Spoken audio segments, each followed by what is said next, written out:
अस्सलाम वालेकुम नाजरीन, आप देख रहे हैं पीटीएन न्यूज और मैं हूं आपकी होस्ट कुरातुलैन। शामिल करते हैं आज की अहम खबरें।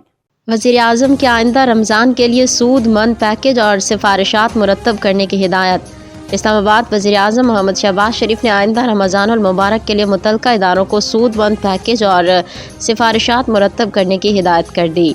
वज़ीर आज़म की ज़ेर सदारत वफाकी हुकूमत के मौजूदा रमज़ान और पिछले साल रमज़ान पैकेज की थर्ड पार्टी वैलिडेशन पर जायज़ा इजलास हुआ, जिसमें तमाम मुतल्लिका इदारों और वजारतों के पिछले साल रमज़ान पैकेज की शफाफियत पर मुस्तनद ऑडिट इदारे की तरफ से रिपोर्ट पर सताइश की गई।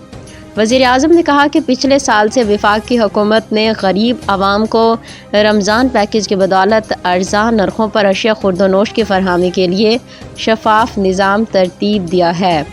मुल्क में कई दहाइयों से जारी यूटिलिटी स्टोर्स के ज़रिए माली बेज़ाब्तगियों, बदनज़मी और गरीबों के इस्तेहसाल का राइज निज़ाम हुकूमत ने शफाफ निज़ाम में तब्दील कर दिया। न्यूज स्टूडियो से फिल वक्त के लिए इतना ही। मज़ीद खबरों और अपडेट से बाखबर रहने के लिए देखते रहें पीटीएन न्यूज।